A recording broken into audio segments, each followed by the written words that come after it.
O programa de hoje celebra os mestres da criatividade, os arquitetos das ideias que movem o mundo. 1º de fevereiro é o dia do publicitário, aqueles que transformam palavras, imagens e emoções em conexões. Porque a publicidade não é só estratégia não, hein? É arte de contar histórias que inspiram, provocam e encantam. E vamos falar sobre a importância de quem traduz sonhos em mensagens que chegam a todos nós. E para falar sobre isso, estamos com o Eduardo Neves, que é o diretor da Brócolis do Brasil, produtora de vídeo que ganhou vários prêmios na publicidade. E com o Paulo Joel Bizarria, da agência Estúdio HP, que há anos tem trabalhado com áudio na publicidade mineira. Olá, sejam bem-vindos, tudo bem? Tudo bem, boa tarde, tudo bem? Bacana demais. Tudo ótimo. Legal. Eduardo, vamos começar contigo, né? Olha, a gente fala muito sobre a publicidade brasileira, que está tendo grande destaque, não só no audiovisual com Ainda Estou Aqui, né? Sim, que também foi maravilhoso esse filme, mas também, principalmente, a publicidade mineira tem se destacado no mercado. Fala pra gente um pouco sobre isso. Bom, obrigado pelo convite, mais uma vez, agradecendo aqui. Bom, acho que a publicidade, assim, ela está hoje num patamar que mudou muito da realidade, né, que o Paulo falou aqui, de tanto tempo que a HP já existe, eu conheço há muitos anos, e a Brócolis já está com 22 anos, né, também de estrada. Eu vi muita coisa acontecer, tanto de revolução tecnológica como de revolução da própria forma de se comunicar, né? Então, assim, hoje eu posso destacar, assim, a gente tem hoje um mar de oportunidades para falar, transmitir mensagens, sejam, né, as redes sociais, a própria televisão, rádio, impressos e por aí vai.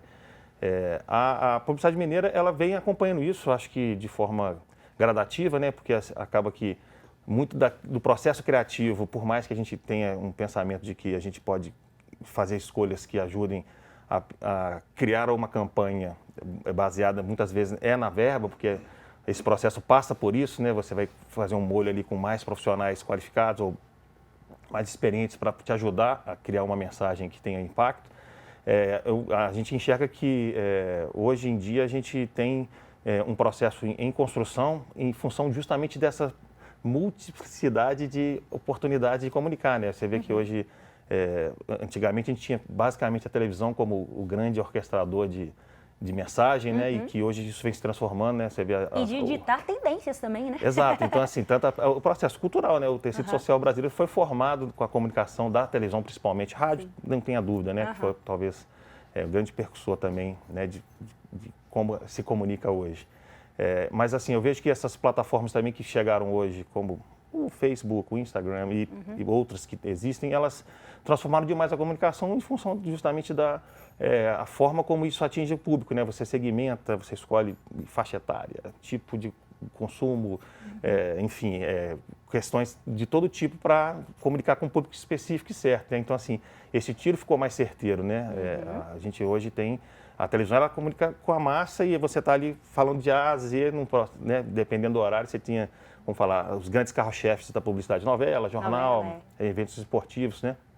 Você está comunicando com uma massa muito distinta, né? Que pode ter a pessoa de uma baixa renda até uma pessoa de alta renda. Aí para filtrar melhor hoje, querendo ou não, hoje você tem esse processo. Então, assim, e eu vejo que a publicidade brasileira, né, e no caso do Destacando a Mineira, ela tem acompanhado isso, principalmente com essas inovações de inteligência artificial, né, realidade aumentada. Existem várias empresas que hoje investem nisso, praticamente, muitas vezes, só comunicam através de redes sociais e deixaram a TV um pouco em função de custos e tal. E hoje a gente tem um segmento muito maior de empresas, né? Nós estávamos aqui falando um pouco antes aqui com relação às empresas que moldaram a comunicação aqui em Belo Horizonte, né? Você até brincou aí com Lua de Mel, né? Que é do meu tempo, inclusive, na época de publicidade. Esse jingle eu lembro até hoje. Foi até o antigo salesiano que fez isso na época, né? E, enfim, entre outras tantas, né? Casa do Rádio, Elmo. Sim. Se a gente for pensar, buscar aqui, né? A gente vai longe. Mas, assim, eu acho que que a publicidade mineira está acompanhando essas inovações. Eu acho que a gente hoje, apesar de termos algumas marcas que são daqui, que acabaram nos deixando, né, por mercados maiores, mas, assim, eu acho que a gente tem êxito hoje em comunicar utilizando a tecnologia e também todas as oportunidades que a gente tem de pulverização de mensagem. Perfeito, isso mesmo. E falamos do jingle aqui, Paulo é o rei dos jingles, gente, de Minas. Conta pra gente como é que fica esse processo criativo, como é que funciona isso? O caso do jingle é muita parceria da produtora com o estúdio, né? Onde ela já fez pesquisa, aí passa todos os dados para a gente, onde tem uma equipe, né? Grandes músicos, dependendo do tipo de voz, aí aquele estudo todo que vai ser feito para fazer aquele jingle marcante. Esse jingle pode ser o varejo, o institucional, a marca sonora hoje, ela é muito forte porque o tempo não ficou aquele tempo de 30 segundos cravado, 20, não, de repente 2 segundos, 3 segundos, 10 segundos, aí você forma com o visual, né? E com o áudio, aquela marca. Então, você quando pega um streaming, aí você tem a marca da empresa e você já sabe que aquela marca, aliás, tudo, né? Tudo na vida tem que ter uma marca sonora e uma marca visual. Então, ontem eu até comentava, né, que essa coisa do sino, né? Eu comentei com você que antigamente não, até hoje, né? Porque tem vários distritos aí, toca o sino, a pessoa vai para a igreja. E essa é uma marca. Até outro dia eu vi também falando que essa revolução toda que está tendo, ou evolução, não revolução, da IA, né? Tem o caso de pessoas que têm que ter o acesso rápido e tem que deixar sua marca sonora e visual. Sim, verdade.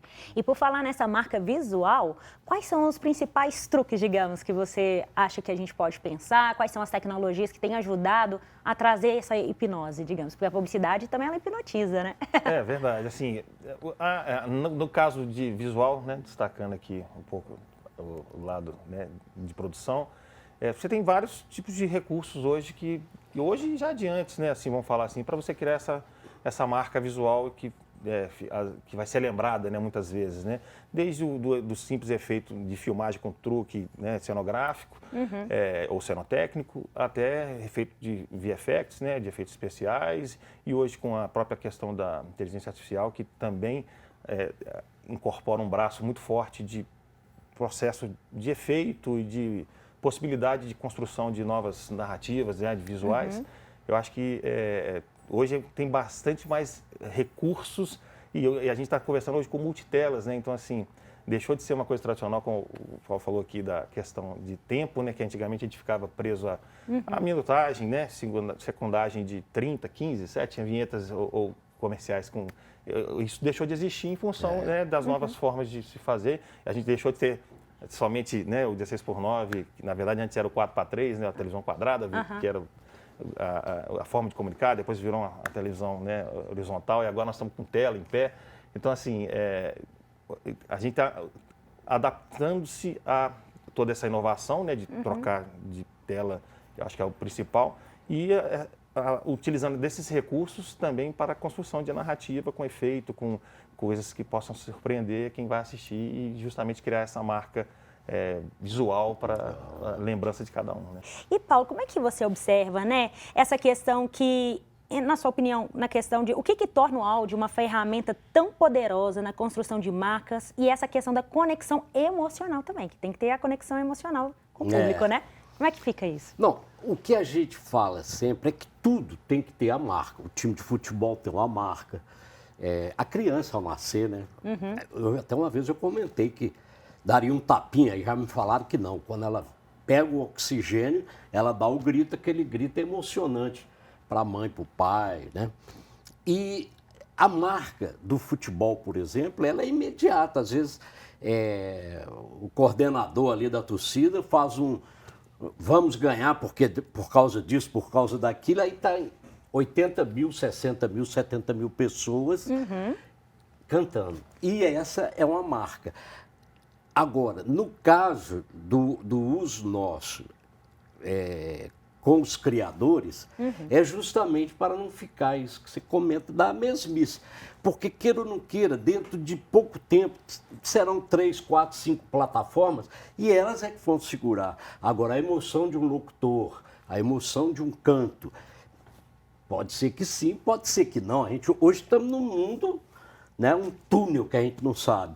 Mas eu acredito que a mesmice, tanto na IA com as vozes que estão usando, né, é tudo igual. Agora, na hora que você escolhe um locutor, na hora que você escolhe o canto, o tipo de arranjo que você vai fazer para uma música, o tipo da trilha que vai ser feita, Sim, da o timbre vinheta, vocal, isso aí tudo, tem né? profissionais pensando dia e noite para aquilo, né? Legal. Assim como no visual, o áudio, ele tem que descobrir em poucos segundos o que vai.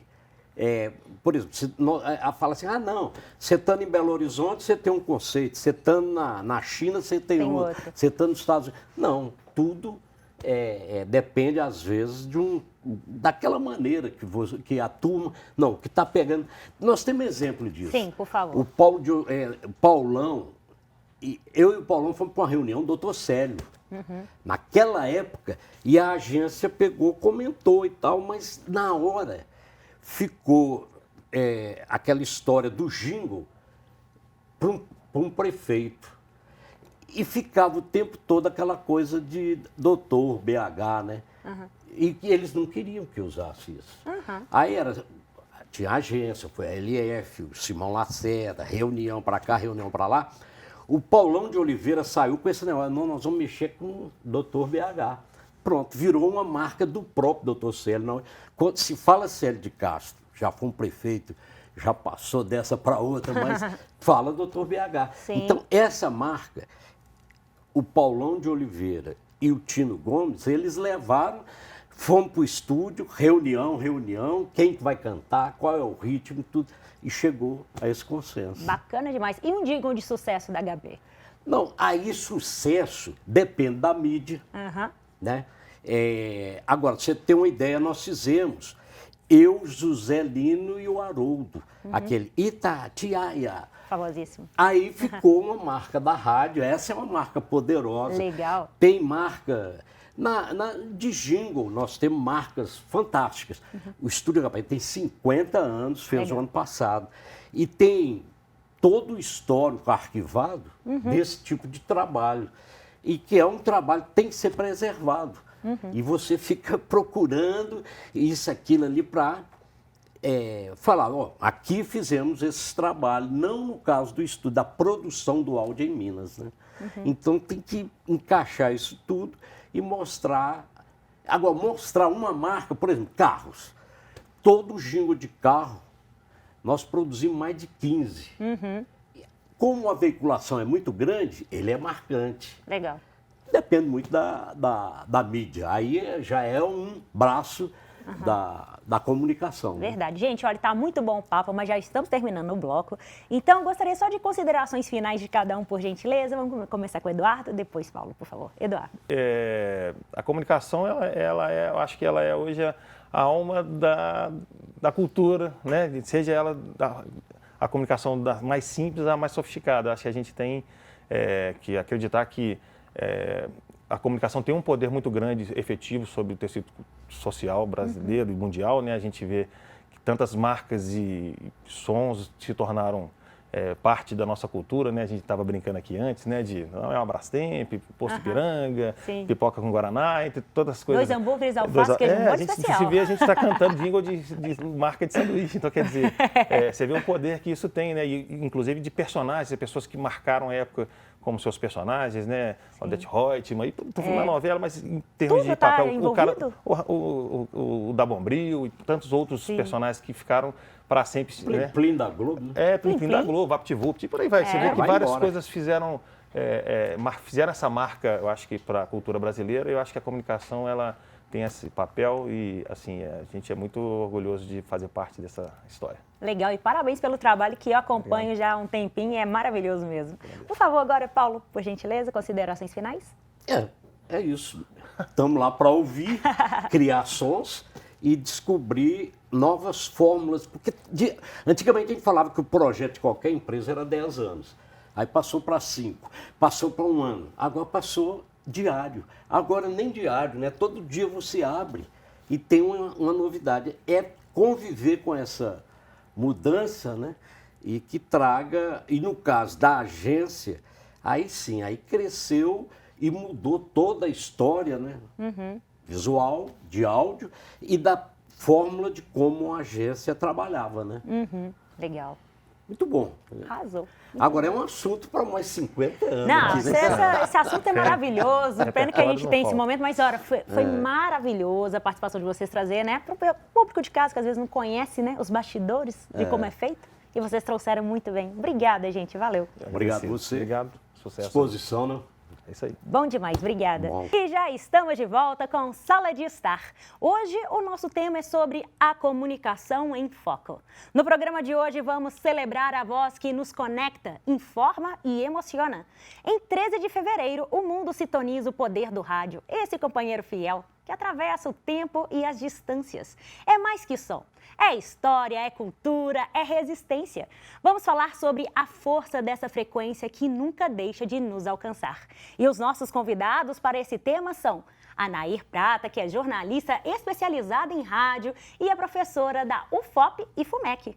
Junto ao Getúlio Nuremberg, que é coordenador do curso de jornalismo da PUC São Gabriel. Olá, sejam bem-vindos. Tudo bem, Obrigada. gente? Prazer. Eu que agradeço vocês aqui. Nair, conta pra gente, né, sobre essa questão do poder da rádio, né, do rádio, enfim, sobre atravessar tantos anos e ter tanto poder até hoje. É muito bacana a comemoração desse Dia do Rádio, é uma comemoração recente, porque a Unesco criou essa data há pouco mais de 10 anos. Mas é muito bacana porque a gente tem a oportunidade de celebrar e rememorar essas coisas importantes. Por exemplo, essa trajetória aí do rádio com mais de 100 anos, uma mídia que começou apenas sonora e que hoje é multiplataforma e que continua cativando as pessoas, continua cativando os ouvintes, continua tendo público e continua sendo pauta aí do dia a dia. Então, a gente pode falar assim, sem sombra de dúvida, que se lá pelos anos 50 se falava que com a chegada da televisão, com a chegada da era da imagem, que era a television, né, a visão à distância, o rádio ia morrer.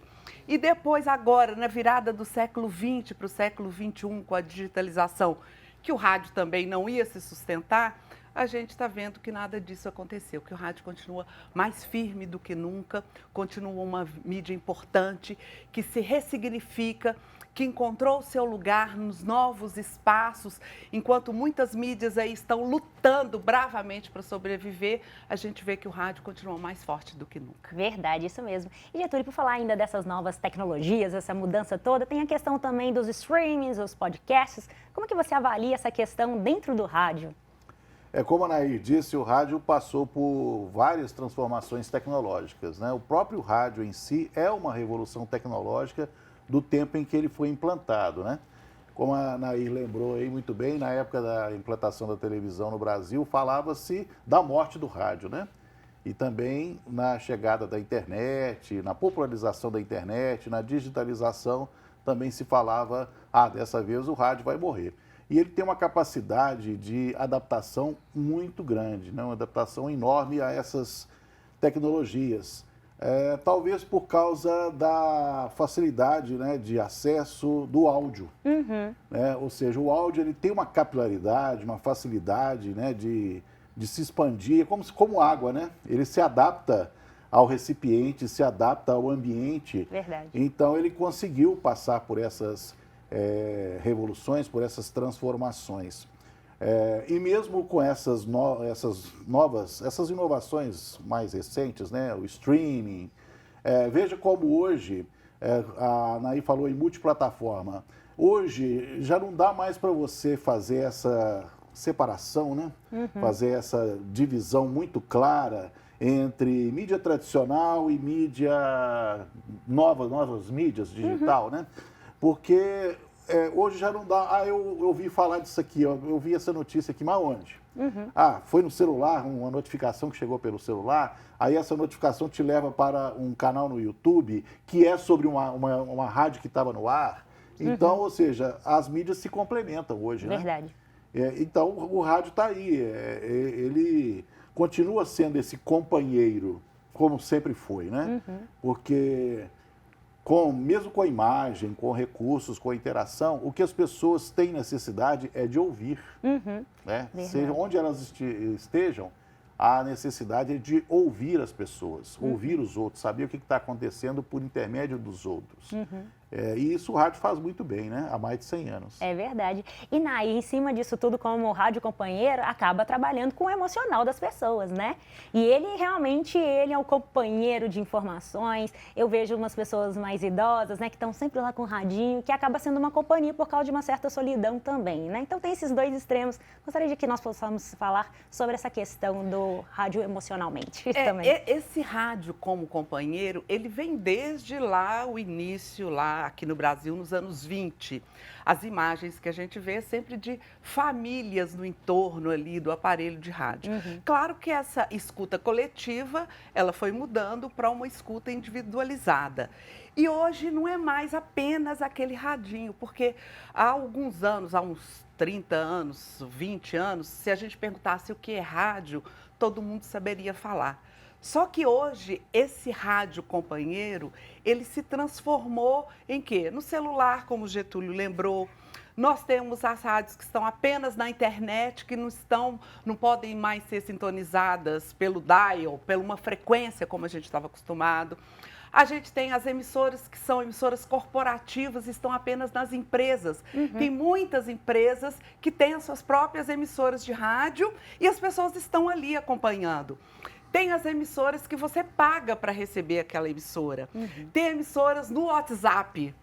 Pessoas e empresas que criaram rádios pelo WhatsApp que você recebe a transmissão. Tem as rádios no celular, tem as rádios por aplicativo. Então, hoje a gente tem várias reconfigurações desse rádio companheiro, que não apenas aquela figura do aparelho de rádio com pilha, talvez, né?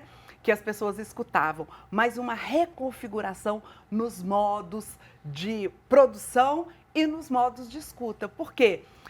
Se o público mudou, o rádio mudou com eles. Sim. E isso é fundamental. A gente vê hoje, por exemplo, a mídia impressa numa luta brava, terrível, insana para se manter no mercado. Por quê?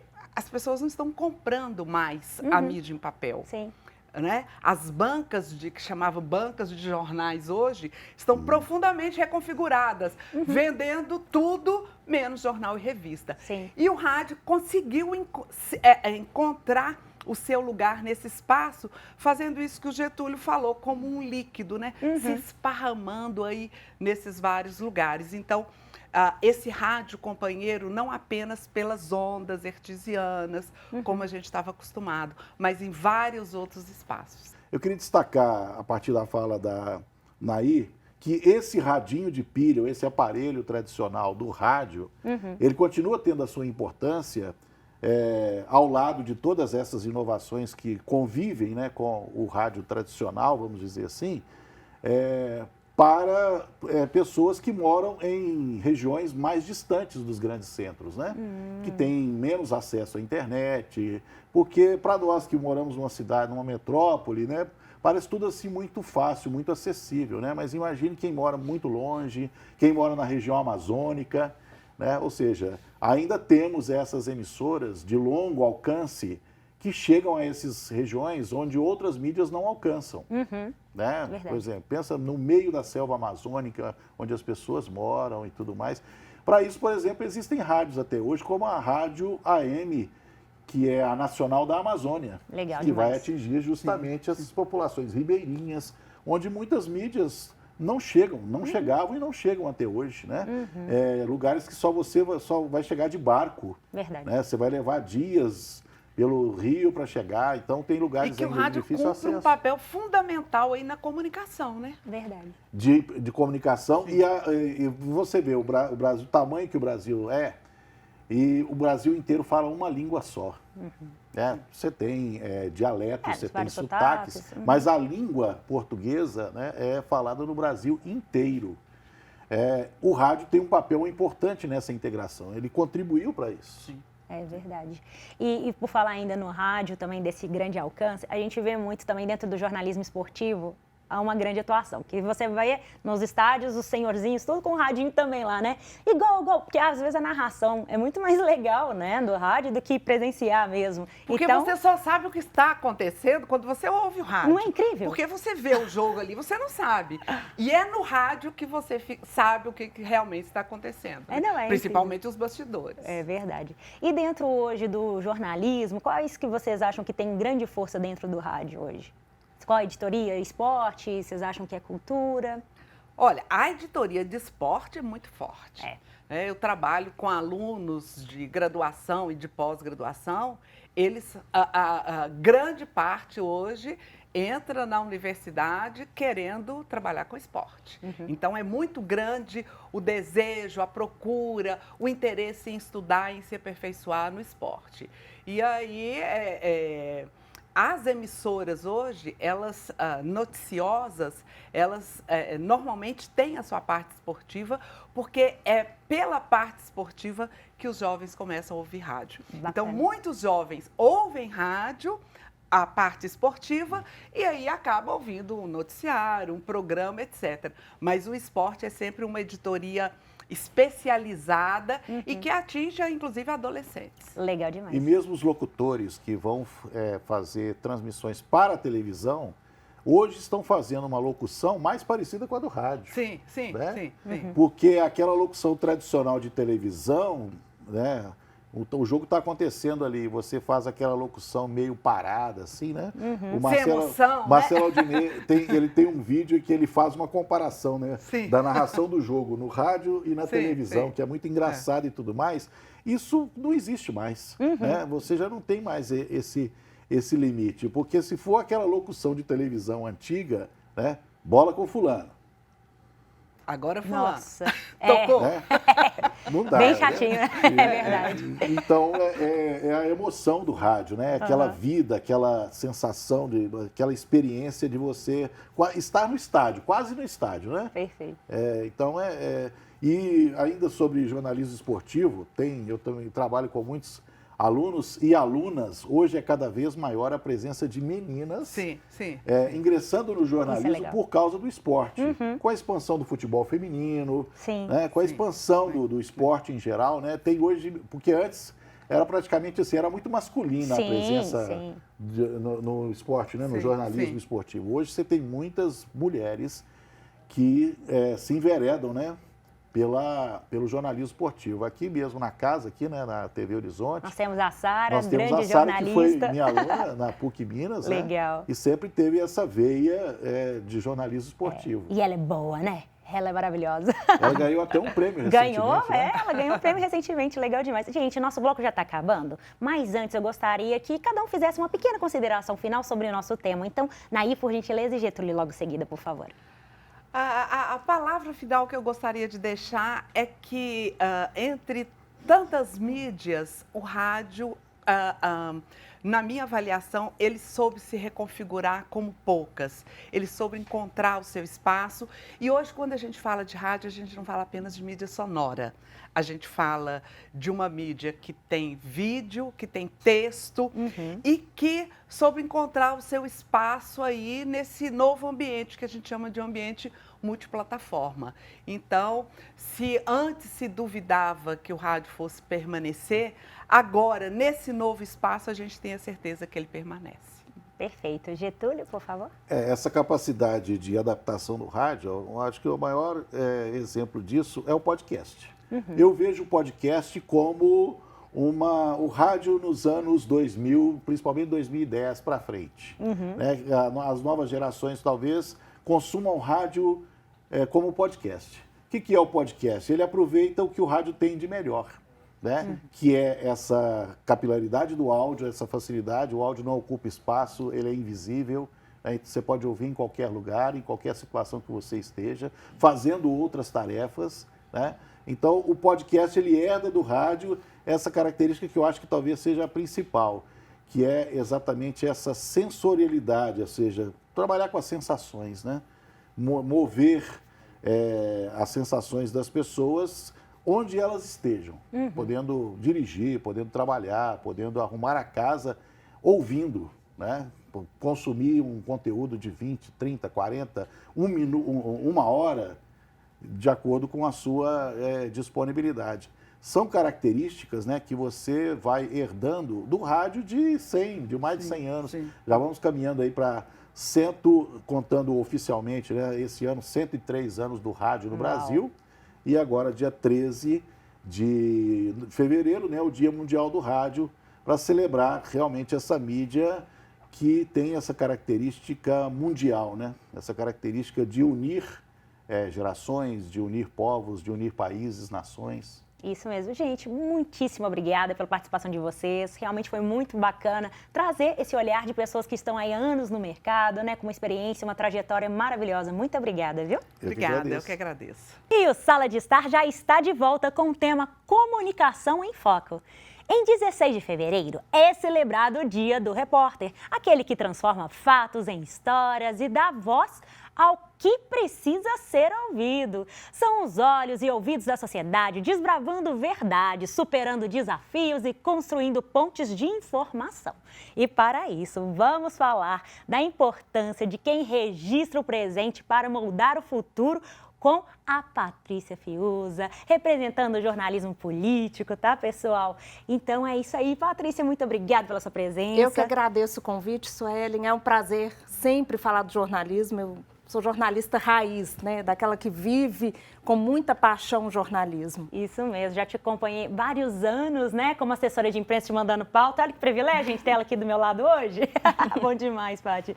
Conta pra gente sobre a sua experiência no jornalismo político. Vamos começar com isso.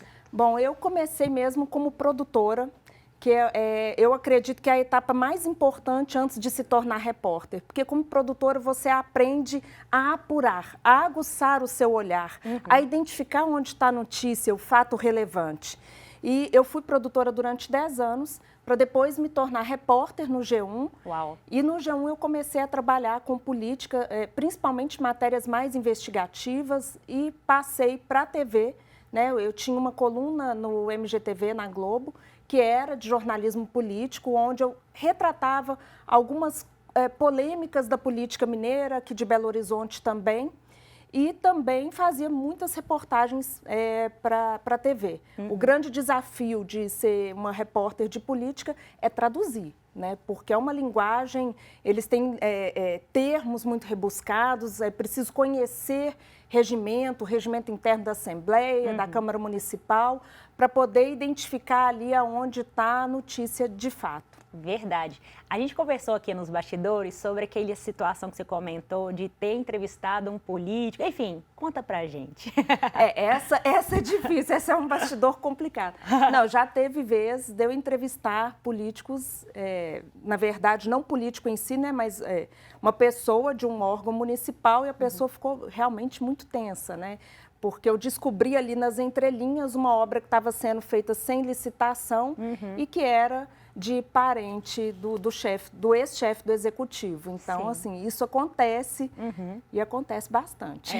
Me lembra, sabe, um pouco também, é lógico que era o CQC, né, assim, mas ia lá em Brasília e os políticos já ficavam tremendo, né? Ai, meu Deus, o que eles vão fazer? Tanto que eles queriam até tirar os repórteres de lá para evitar a fadiga, né? O bom repórter, principalmente de política, Sueli, ele tem que ler muito, mas assim, mais do que ter fonte, eu até tinha muitas fontes, tenho fontes de política e tudo, mas mais do que ter fonte é você buscar a leitura nas entrelinhas, porque a fonte ela vai te relatar aquilo que é do interesse dela. Entendo. Então você tem que ter sempre um pé atrás naquela informação que a fonte está te passando. Existem fontes extremamente confiáveis, claro, mas sempre vai estar embargado ali do interesse. Agora, quando você lê um diário oficial, lê um documento e descobre algo por sua conta, isso é delicioso, isso é a melhor coisa do jornalismo. Você me falando disso, então, de bastidor, eu vou contar uma outra história que teve uma vez que o ex-prefeito Alexandre Calil, ele anunciou que ia reduzir o preço da passagem de um ônibus em 20 centavos. E que ele estava encaminhando um projeto de lei para a Câmara Municipal para fazer a redução da passagem. E aí, eis que eu tive acesso a esse projeto de lei assim que ele chegou na Câmara. Uhum. E quando eu peguei e fui ler o projeto de lei, eu falei, gente, não se trata de redução de tarifa. Uhum. Não tinha nem a palavra redução tarifária, redução, só tinha lá modicidade tarifária, que significa que aquele projeto teria como objetivo, num futuro posterior, promover uma tarifa mais justa, mas não falava Mas que de fato valor não era isso. nem nada. Eu acho que usa-se muitas palavras difíceis e rebuscadas para dar uma enrolada nas pessoas. Né? É um pouco por Isso aí deu um quiprocó, porque na época eu fiz várias reportagens sobre esse assunto, né, meio que desmascarando aquilo ali, porque, na verdade, para reduzir tarifa, basta que o prefeito assine um decreto, publique um decreto, não precisa passar pela Câmara Municipal. E aquele projeto de lei, na verdade, ele estava criando um subsídio que hoje já existe, na época não existia, era para formalizar esse subsídio na época, eu acho que era 237 milhões de reais, se não me engano, para as empresas de ônibus. E deu um quiprocó danado. Eu sei que esse projeto de lei foi até devolvido. Justo. Foi uma bagunça boa. Muito bem. Ô, Patrícia, a gente está vendo aqui, olha, que quais são os maiores desafios enfrentados pelos repórteres no cenário atual, na sua opinião? Eu acho que o desafio, na verdade, é porque com a questão das redes sociais, de fake news e tudo, tem se criado até uma cultura de ódio contra os jornalistas, né? Assim, as pessoas, alguns grupos, né, tendem a achar que a gente está ali não para informar, mas para desinformar. E, na verdade, o nosso papel é, de fato, informar, né? Quarto então, Poder, assim, lembra? É maravilhoso esse filme. Esse é um desafio, assim. Eu, por muitos momentos na rua, durante eleições, principalmente cobertura de eleições, a gente chega a ser hostilizado e tudo, né? Com xingamentos e tal.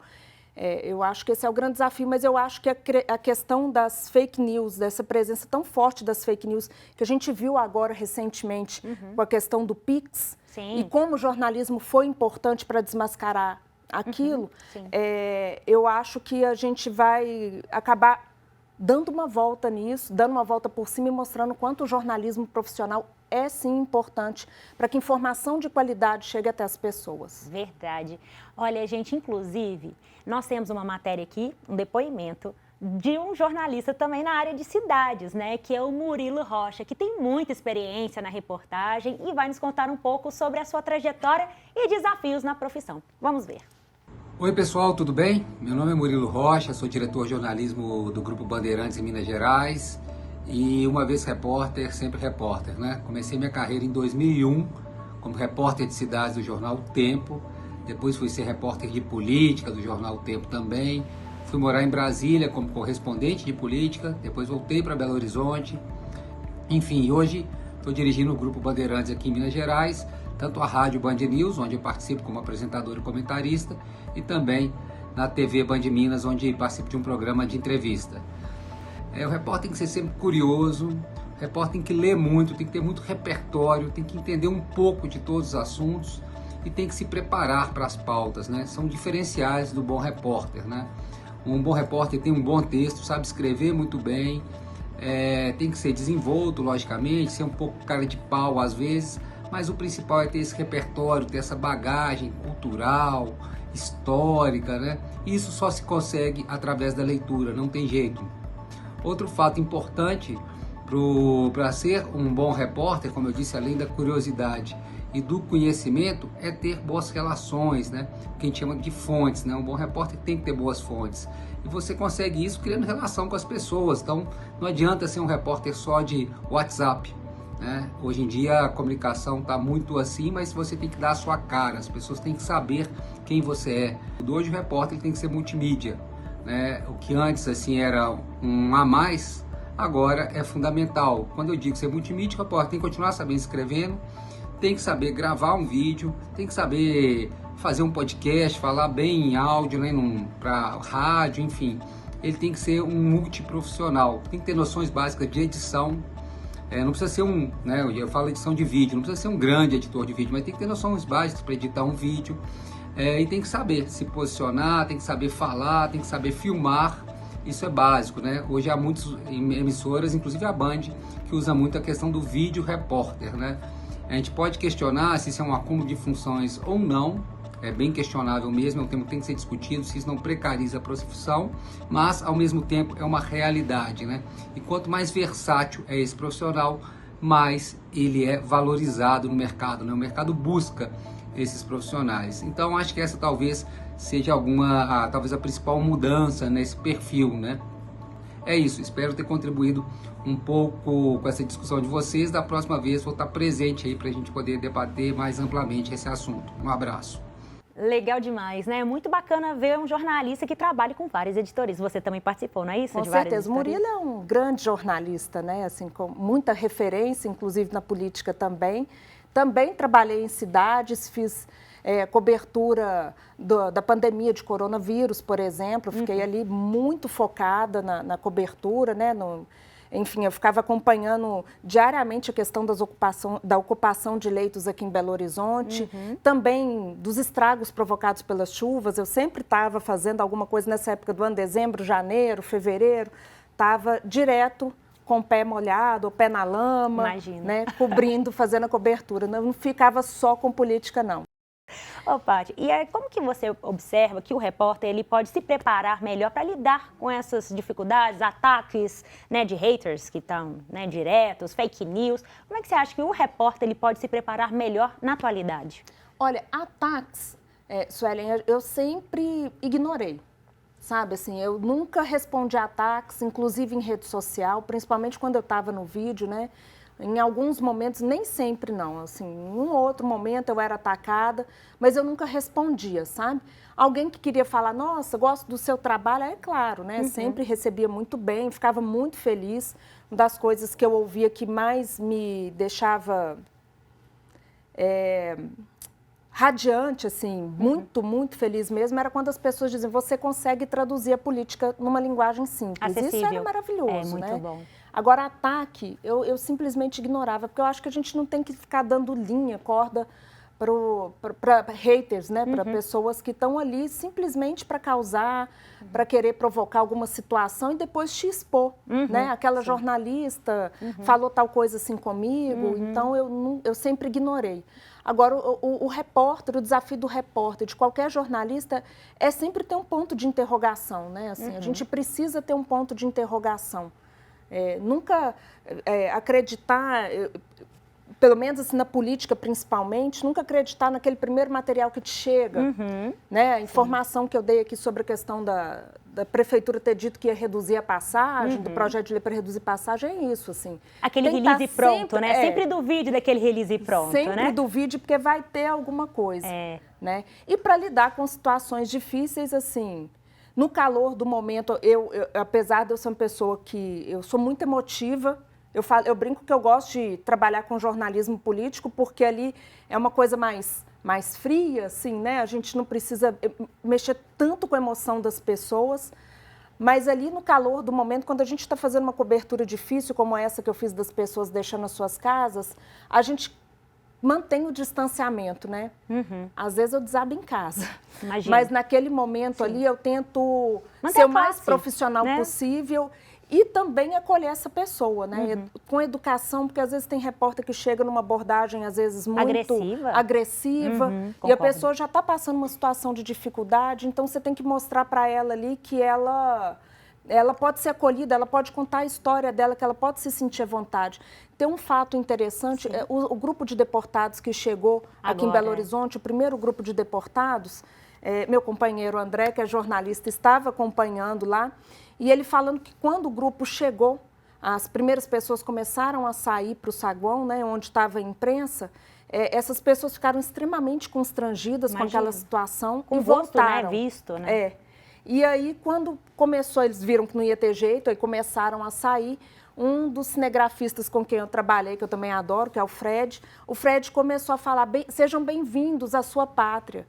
E aí eles ficaram à vontade e puderam, né, dar entrevista. É isso, assim. Humanidade, eu acho que gente. Precisamos de humanidade, sabe? Somos humanos e é o amor ao próximo, né? Mediante a todas as situações, né? Você saber ter empatia e se colocar ali um pouco no lugar do outro que está sofrendo antes de fazer abordagem, antes de fazer uma pergunta às vezes delicada. Verdade, concordo. Olha, pessoal, e a gente está tentando aqui colocar editoria de cultura também, né, na TV Horizonte, Excelente, né, Paty? que eu também já trabalhei na editoria de cultura por um bom tempo. Legal demais. E nós estamos implementando a editoria de cultura aqui, né, na TV Horizonte, aos poucos. E o que nós fizemos? Estivemos lá na cobertura da 28ª Mostra de Cinema da cidade. E nós conversamos com a Carolina Braga sobre a importância do jornalismo cultural. Vamos ver? Nós estamos falando no programa sobre a importância da comunicação e quanto são essenciais os repórteres para trazerem, gente, as notícias no dia a dia, para representar, inclusive, o jornalismo cultural. Nada melhor do que Carolina Braga, gente. Ela tem se destacado há anos, com muita experiência no mercado em Belo Horizonte para ir para o mundo afora. Carol, seja bem-vinda no nosso programa. Obrigada, é um prazer ter você aqui. prazer é todo meu. Obrigada. Carol, gente, ela está inclusive responsável pela amostra de cinema de Tiradentes aqui na parte de redes sociais, coordenação, não é isso, Carol? Redes sociais, Conta uma pra equipe gente linda essa aí. experiência. Então, já tem, desde 2019 eu trabalho com o Universo Produção nessa coordenação das redes sociais e é sempre um grande desafio, né? Que legal que esse mês está dedicado à comunicação, porque eu acho que a gente está a cada dia, vamos falar assim, tem uma novidade no que tá falando, no que diz respeito à comunicação, em termos de formato, em termos de como que a gente capta conteúdo, como que a gente embala esse conteúdo, como que a gente cria narrativas. E trabalhar com a rede social de um evento do tamanho da Mostra Tiradentes é estar ligado o tempo inteiro nesse tipo de coisa. Assim, a gente quer fazer uma cobertura que seja atraente, que tenha o ritmo das redes, mas que tenha informação. E o jornalismo é de onde a gente parte. Né? Quem acompanha a nossa cobertura vê que ali existe jornalismo cultural, às vezes jornalismo, muitas coisas de jornalismo de televisão, né? Muitos formatos que vêm da televisão e que a gente adapta e faz a cobertura nas redes, trazendo informação para quem quer quem está aqui, para quem gostaria de estar e quem quer vir no próximo ano, para saber como é, porque o que não falta aqui é informação, né? Isso mesmo, bacana demais. E Carol, vamos agora voltar lá um pouquinho lá atrás, na sua trajetória. O que te motivou a ser jornalista cultural? Como é que foi a sua trajetória? Eu acho assim, que todo jornalista cultural, ele começa pela paixão por alguma das artes. A minha grande paixão é o teatro. Eu fui absolutamente encantada pelo Grupo Galpão. Eu falo encantada assim, tipo, né? Mas é hipnotizante. E aí, logo que eu me formei, eu tive a oportunidade de trabalhar na Rádio Guarani, que é a rádio, uma emissora de Belo Horizonte, que infelizmente não existe mais, e que era uma rádio muito cultural. E ali eu comecei a minha carreira no jornalismo cultural, depois era uma emissora do Grupo Diários Associados, aí eu passei pela TV Alterosa, depois pelo Jornal Estado de Minas, até quando chegou um momento que eu falei, gente, acho que minha trajetória aqui deu, mas eu tinha muito medo de sentir falta do jornalismo cultural. Entendo. Aí eu falei, posso ter um blog aqui? O pessoal falou, claro. E assim nasceu Culturadoria, que é um projeto que hoje move minha vida, move o que eu acredito dentro da comunicação, do jornalismo, e que é um espaço constante de experimentação, de teste e de muitos desafios diários. O que eu quero é que as pessoas sejam informadas sobre o que está acontecendo na cultura de Belo Horizonte e também quais são os estímulos para o pensamento que a gente pode oferecer a partir do jornalismo cultural que a gente faz. Perfeito. E por falar da cultura de Belo Horizonte, quais são as principais características e que você acha que faz com que BH seja tão especial dentro de um cenário brasileiro e, quiçá, mundial? Belo Horizonte é uma cidade muito nova, né? Eu lembro quando eu comecei a fazer o jornalismo cultural, a gente tinha uma agenda que, tipo, em 2 minutos eu resolvia a agenda da cidade, né? Para um determinado público, que era o público da Rádio Guarani. Hoje em dia é muito difícil a gente, né, conseguir cobrir tudo, o tanto que a cidade cresceu e o quanto a cultura da cidade se torna muito efervescente a partir do movimento da Praia da Estação. Que vem daí o Carnaval, eu vejo esse um marco de transformação. É um divisor de águas. É um divisor de águas que aí Concordo. a gente vem toda essa parte de design, de arte, né, de gastronomia, a cidade criativa. Belo Horizonte tem o título de cidade criativa da gastronomia, mas eu acho que não é só da gastronomia, eu acho que é uma cidade que está com uma criatividade muito efervescente. Muita gente da minha geração falava assim, você tem que sair de Belo Horizonte, muita gente saiu de Belo Horizonte. E tem uma frase do Gustavo Greco, que ele fala assim, eu não vou sair daqui, eu vou mudar o aqui. Arrasou. E aí é um pouco isso que eu acho que está acontecendo, acompanhando a efervescência da cultura de Belo Horizonte, que eu acho que a gente está só começando. Vamos finalizar aqui a nossa. Eu gostaria que você deixasse um recado para quem está querendo se aventurar no jornalismo cultural. Veja, vá nas coisas. Se não for, não vai trabalhar o que eu falei que é humano. Né? Eu acho que não existe jornalista cultural que não goste de cultura e que não consuma cultura. E eu acho que esse é o pré-requisito. Assim. Texto a gente ensina, forma de editar também dá para ensinar. Agora, o gosto pela cultura não vem de berço, ou então você adquire depois.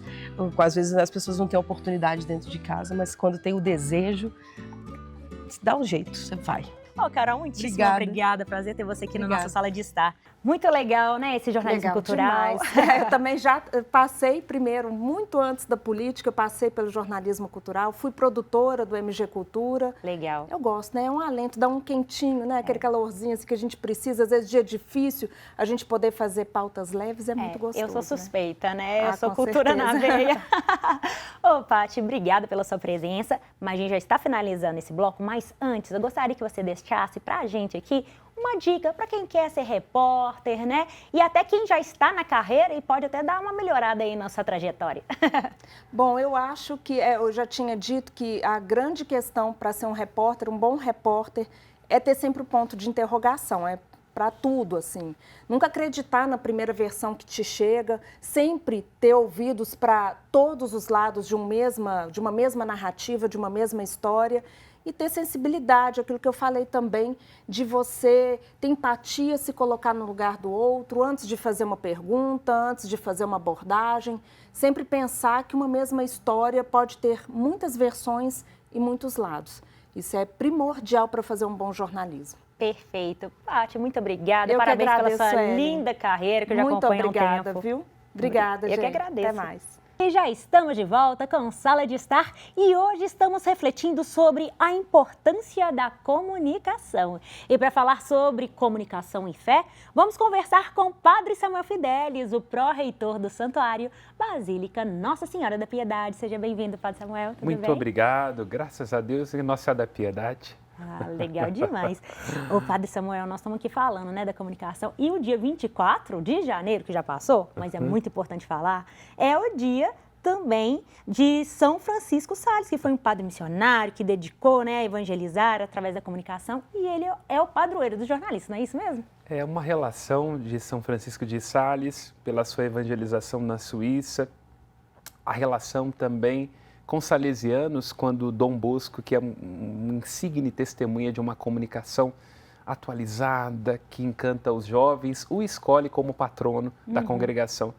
Por isso os padres que vêm de Dom Bosco são chamados salesianos. E, na verdade, é um dos grandes exemplos na igreja desta capacidade que os religiosos e as religiosas têm de encantar a partir da sua fala, de evangelizar, de educar. Muito bem.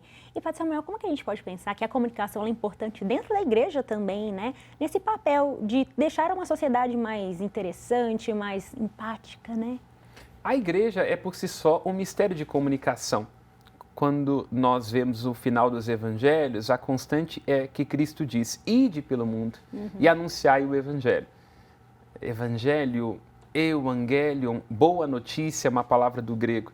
Portanto, a vocação mais originária da igreja é comunicar a boa nova de Jesus, que é, antes de tudo, esta palavra de salvação, de um Deus que nos ama tanto, que entrega o seu Filho, de um Filho que não retrocede no seu amor e nos salva a partir da sua paixão, morte e ressurreição, e de como isso vai fecundando outras realidades da existência, porque já que a igreja anuncia a boa nova de Jesus, ela produz arte, ela produz cultura, tecem-se novas relações, dá-se o perdão, o encontro. Então, a partir desta boa notícia, desta comunicação do mistério da Trindade, a igreja vai se comunicando na arte, na cultura, no encontro dos povos. Muito bem. E dentro da própria Bíblia, né, a gente vê os discípulos.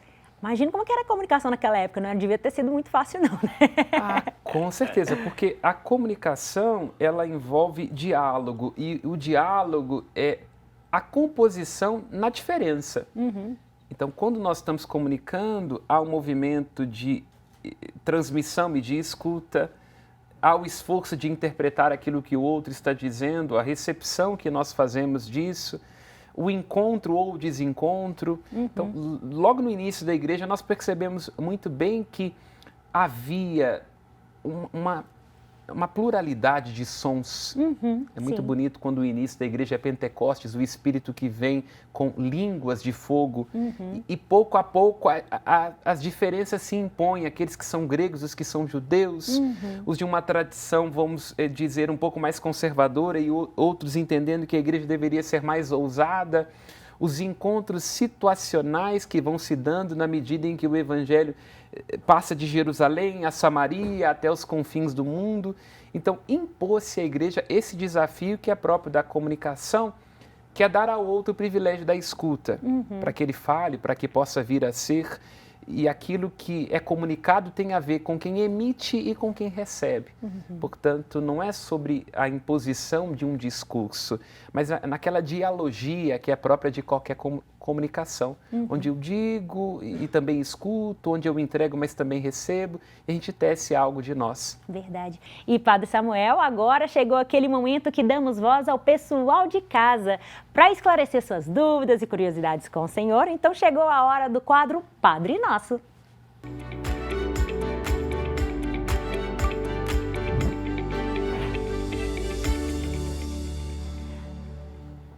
Muito bem, então, Padre Samuel, agora nós vamos para a nossa primeira pergunta, hein? Olha só que legal. Padre Samuel, gostaria de saber como que os padres se comunicavam com seus fiéis antes da tecnologia, como o rádio e a internet. A igreja sempre foi muito hábil nisso, tanto que os termos que são utilizados pela comunicação e pela publicidade se reportam fortemente à igreja.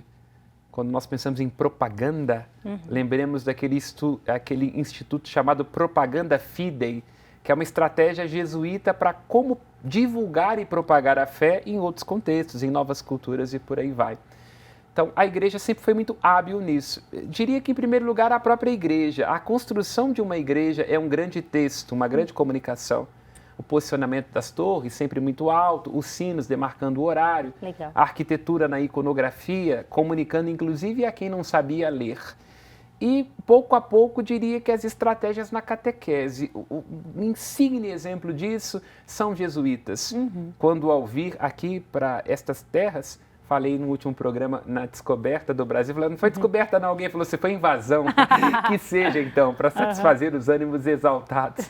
Quando chegaram aqui nestas terras tupiniquins, eles tiveram cuidado de sistematizar a gramática do tupi e ir apresentando o evangelho segundo a linguagem dos indígenas. Então, para além das críticas que se possa fazer aos jesuítas, e há várias, nas missões não havia nada de romantismo, houve também essa preocupação de traduzir o que eles tinham de melhor a fé numa linguagem que pudesse ser assimilada também pelo tupi. Nós não saberíamos muito do que sabemos sobre as línguas dos povos originários se não fosse esse trabalho dos jesuítas de se preocupar com essa comunicação. Então a igreja sempre foi muito hábil e muito cuidadosa pelo zelo e também pela preocupação do dízimo, né? Se não é brincadeira à parte.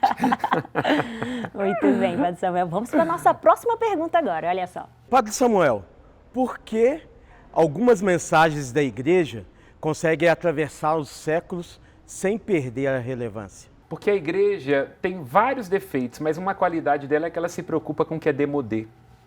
Então, como ela se comunica com o mistério que é eterno e diz respeito a algo que tem que ser o mesmo em todos os tempos e em todos os lugares, ela traduz o que é a alma humana. Então, a igreja tem aquela prerrogativa dos clássicos. O clássico é um livro que a gente lê, por exemplo, ou uma música que a gente escuta, para entender quem nós somos.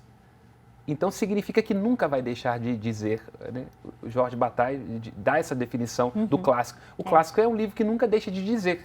Então, a Igreja Católica, na sua mensagem de salvação, como a custódia principal das Sagradas Escrituras, recolhe textos, narrativas, mensagens comunicadas, que vão sempre ter a capacidade de dizer aos homens em todos os tempos e lugares. Eu gosto muito de uma frase de Lacan, quando ele diz assim, será que haverá psicólogos no futuro? Ele diz, psicólogos eu não sei, mas padres com certeza. Então, é isso, quer dizer, o que ele está dizendo é que sempre há espaço para a espiritualidade, sempre haverá espaço para que a gente se pergunte sobre qual é o sentido da vida. E a igreja comunica sobre estas coisas. Verdade, perfeito. Agora vamos para a nossa última pergunta. Padre Samuel, existe algum santo ou figura religiosa que foi um grande comunicador para a gente? Eu diria que muitos deles eram grandes pregadores. Pensemos desde o início, os próprios apóstolos, destacando, claro, o apóstolo Paulo nas suas cartas, os discursos de Pedro. A primeira hora da fé cristã teve grandes oradores. Pensemos, por exemplo, em Crisóstomo, Inácio de Antioquia, Santo Irineu de Lyon, os próprios padres do Oriente, Santo Ambrósio, o grande Santo Agostinho, que lia Cícero, Platão, e, portanto, era um grande orador. Toda a tradição dos padres pregadores, os dominicanos surgem nesse contexto do século XIII para serem grandes pregadores, e também os jesuítas, os sermões dos jesuítas. Pensemos no grande brasileiro / português, vai a gosto do freguês, Padre Antônio Vieira. Sim. Então há uma tradição na Igreja Católica de grandes oradores e também de mulheres. Pensemos, por exemplo, em Santa Idelgarda, nos seus escritos. Pensemos em Santa Catarina de Sena, pensemos em Santa Teresa d'Ávila nos seus escritos. Então a igreja tem uma tradição grande de pessoas que são capazes de comunicar de uma maneira assertiva e apaixonar a partir da palavra. Porque a fé cristã tem a ver com um verbo que se encarna. Um dizer de Deus que é eterno, cujo sopro constitui tudo o que existe e que se faz carne e discurso humano. Então, o cristianismo é essencialmente esta tentativa de fazer o verbo ser apaixonante e salvador. Então, a igreja é, insisto, um mistério de comunicação. Muito bem. Padre Samuel, muitíssimo obrigado pela sua participação. E vamos no nosso próximo, sobre coleções, olha só. Olha, muito bem, já curioso. Estou super ansiosa para ver também. Obrigada. E já estamos de volta e chegou aquele momento especial do programa. Chegou a hora do Café com o Senhor.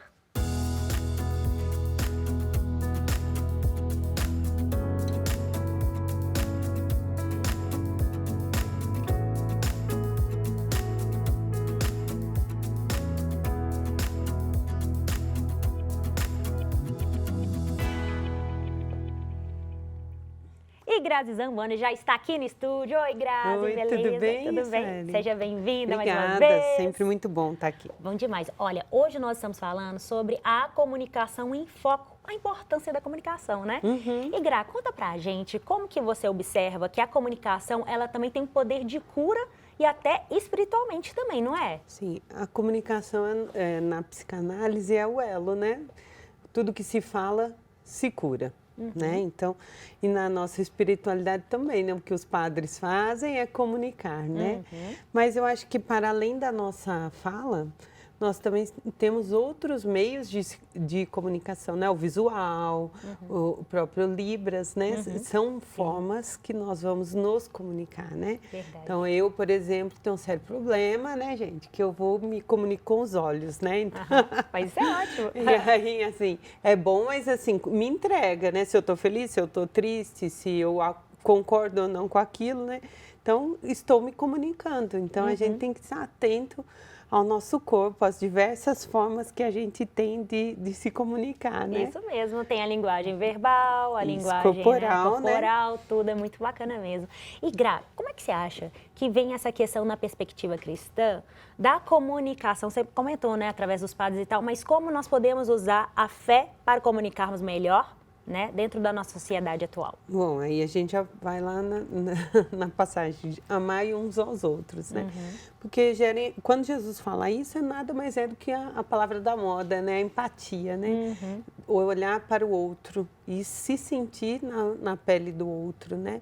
Não julgar, né? Isso é o que nós também trabalhamos dentro da psicanálise, que é muito difícil. Porque o tempo todo a gente está sendo provado, né? Nas redes sociais, na nossa vida, no nosso trabalho, na nossa casa. E isso gera, né? É humano gerar isso, aquele sentimento de nossa, por que fulano falou isso de mim, né? E então, às vezes a gente somatiza. Então, o caminho é essa comunicação, a oração é uma comunicação nossa com o sagrado, né? Verdade. Com Deus, aquele momento... E vai para além de estar em comunidade, vai para o nosso tempo, eu pelo menos preciso estar sozinha para sentir a presença, né? Sim. Então, aí aquele momento que você se abastece, que você vai realmente escutá-lo, que é diferente de só falar, né? Porque a gente tem muito hábito também de, eu quero isso, eu preciso disso, e esquecemos de parar e escutar. Se diante dos nãos que nós recebemos, Verdade. será que não é uma resposta daquilo que eu pedi? Então, quando a gente se comunica, a gente tem retorno, né? Verdade, isso Então, mesmo. tem que parar, observar, porque a oração também se faz no silêncio, isso é muito importante. É né? verdade. Então, Ô, Gra, a gente pode parar para pensar também com relação à fé, como que ela nos conecta, né, na sociedade também, espiritualmente. à medida em que você... A fé é algo sua e com Deus, né? Mas, assim, à medida que você se identifica dentro de um grupo, que você fala, não, essa doutrina eu gosto, vou estar nela. Então, nós vamos estar em comunidade, em comum. E naquele comum, você passa a agir dentro daquela comunidade. O que ela necessita? O que ela abraça? Sim. Né? Então, você começa a amar a pessoa através da sua doação, né? Sim. É a festa da igreja que acontece, as brincadeiras. Às vezes, você pode dar uma catequese, né? Você está ali com as crianças, com os jovens, né? Adultos também. Então, tem muitos elos dentro da comunidade que vai permitir a gente estender nossa fé, né? Fazer com que ela seja concreta. Verdade. Ô, Gra, agora você falando dessas questões, né, me lembrou também com relação à comunicação, por exemplo. Gente, eu preciso falar para tais pessoas. Com relação às redes sociais, né? Sim. Agora eu preciso falar, nós estamos agora nessa questão de momento de convergência de mídias, né? Como é que a gente fala para a rádio? Como é que a gente fala para a TV? Nós estamos vivendo esse momento, né, de convergência aqui na TV Horizonte, na Rede Catedral pelo todo. Como que você observa esse novo momento na comunicação também? É porque a TV, pelo menos assim, para mim que não sou jornalista, né, você via assim como que algo mágico, né? Só que o digital foi invadindo, né?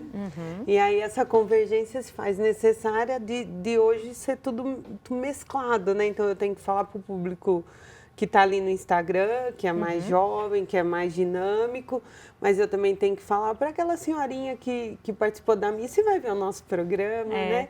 Então, assim, eu acho que isso é o legal, né? Das gerações, de se comunicar, né? De se fazer presente para o outro. E a gente não tem noção do quanto isso aqui é grande, né? Do quanto alcança, né? Outro dia nós recebemos um senhor aqui acho que de Poços de Calda. Que fofo. E aí reconheceu, você faz o café com o senhor, né? Que legal. E eu trabalho aqui também, né? Então, quer dizer, o pessoal acha que a gente é diferente, nós somos iguais. Sim. Nos comunicamos, né? É verdade. E dentro da nossa, eu acho que a essência da comunicação está em ser você. Bacana. Na simplicidade, em se soltar, em não mudar o seu sotaque, que no meu caso é o meu, né? E eu acho lindo. em ser natural, em trazer aquilo que você tem certeza, que você não tem, ok, né? Vamos pesquisar, né? Porque esse mundo também traz muita fake news, né? É verdade, isso mesmo, bem falado. Inclusive, a Paty Fiuza esteve aqui no programa falando sobre reportagem, que é justamente, gente, vamos ficar atento, receber as coisas, confiram em casa, né? Tá tendo muita comunicação por WhatsApp. Outro dia mesmo, meu sogro falou, recebi um negócio aqui que eu tinha que depositar, porque era um dinheiro que eu tinha para receber. Não. Tem que ter muito cuidado. Exato, gente, confira todas as informações, fique na dúvida. A própria IAM, né? A IA que a gente fala, né? Muito bom, eu vejo ela excelente, porém com cuidados, né? Porque conseguem fazer uma imagem sua, né? Nossa, é uma assustador. fala sua. Então, o que é bom também pode ser ruim, né? Isso então, mesmo. é o equilíbrio, né? Muito bem. Ô, Gra, nós já estamos terminando nosso Claro. bloco. Gostaria que você deixasse para a gente, né, uma mensagem para os nossos telespectadores, pessoal que está nos assistindo. Eu falei isso no podcast e vou repetir hoje. Eu sei qual é o meu propósito. Eu estou ciente daquilo que Deus quer de mim. A partir quando eu tenho essa resposta para mim, é porque eu já fiz uma viagem. Eu já me analisei, eu já me comuniquei comigo e compreendi o que eu estou fazendo nesse tempo. E quando eu tenho essa resposta, eu vou ter ela para, assim, o que eu quero para daqui 5, 10, 15, 30 anos. E isso é o que me norteia, é o que me sustenta. Por exemplo, eu tenho certeza que eu acredito nas pessoas, na família. E eu acredito que as pessoas podem ser felizes, entende? Legal. Dentro de toda dificuldade, não precisa ser rico, né? A gente precisa só se encontrar. E aí entra o amor, né? Um pelo outro, a empatia. Quando eu consigo fazer isso, tudo vai ficar melhor. Muito bem. Ô, Gra, muito obrigada. Era você, Até a Sônia. próxima. Até semana que vem, se Isso Deus mesmo. quiser. Vai ser legal demais.